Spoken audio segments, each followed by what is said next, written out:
So I'm here with Bob. Here's a little cheat sheet. We're not focusing on submissions right now. I need you to just appreciate that there's many things that we can hit out of this piece, but a lot of times I think when you're starting to learn, people focus on the submission, and we have to understand this. If I gave Bob my wrist and he starts to wrist lock me, right? I'm the one that has to say tap.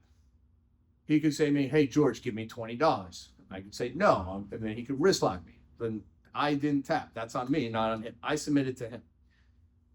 If you're a lower level belt in gi or no gi or any kind of submission grappling, here's what I want you to take of what I'm saying. Get rid of the word submission. Say, all right, he's got me in a wrist lock control or guard or platform out of this, right?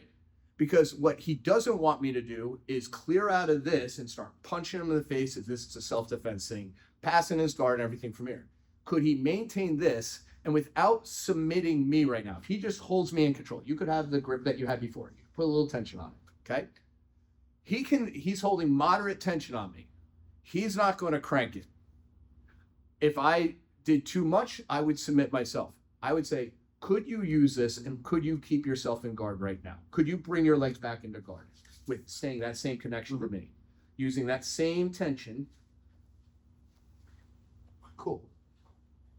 That way I would say, if I go to punch you, could you, keeping your head away, just turn your hands and adjust, just even rotating your thumbs to force me away, because by rotating those thumbs down, it forces me to rotate away. So if I go this way, I'm about to hurt myself. So this gets him to be in a skill of, cool, maintain that same grip. Don't let me touch your face. Like, I'm not going to punch him. I'm saying I'm going to try to boop his nose. Nope, can't do it. I'll hurt myself. I go to boop him. Nope, can't do it. But then what if I go to do that and I feel him doing that and I kind of try to pull my wrist back? Could he start walking his legs in that same direction and decide, could he, oop, I can't boop him now because if I try to lead in, there's going to be too much. So I don't like that. So what do I may do? I may pull myself back. What could he do with this leg? Pull that up. And now don't change the grip. Keep that same tension and maintaining this the entire time. Look through my ear. Good. And now start to look through my other ear. Look through my other ear. No, go to look good. And now not only does he have the wrist lock, but he can start to decide how he needs to lock this up a little bit tighter and adjust accordingly, right? Cool.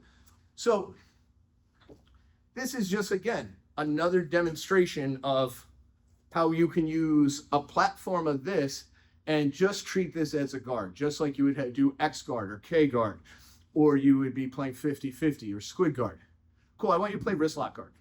I want you to play straight ankle lock guard. I want you to play Aoki lock guard. As you do more of that, and this is more for my advanced people, and you'll see in some of the other videos that we filmed, you will start to see that usually most people go, you need to have a leg lock position and then go from there. Position, transition, submission. And then what I'm also going to tell you is once you get to some of these variable grips and you get some of that set up, every other leg configuration or your body configuration becomes so variable that if your partner doesn't know what they're doing, more often than not, they're just going to kind of submit themselves or hurt themselves. A lot more for us to go through. I want to thank Bob.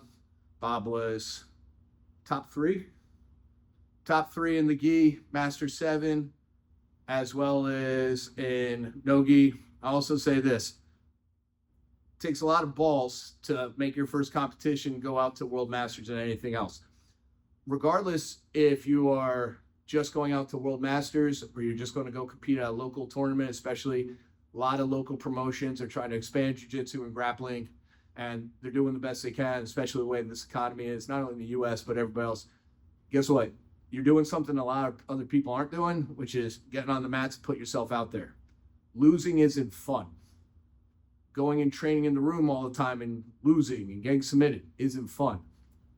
But you're doing stuff that other people aren't doing. You're willing to fail to get better. So regardless if you're training jiu-jitsu or grappling or weightlifting and you're failing, even if you kind of get in your head, just remember, you're doing more than many other people out there, and you're going to end up better for it. Enjoy it while you can.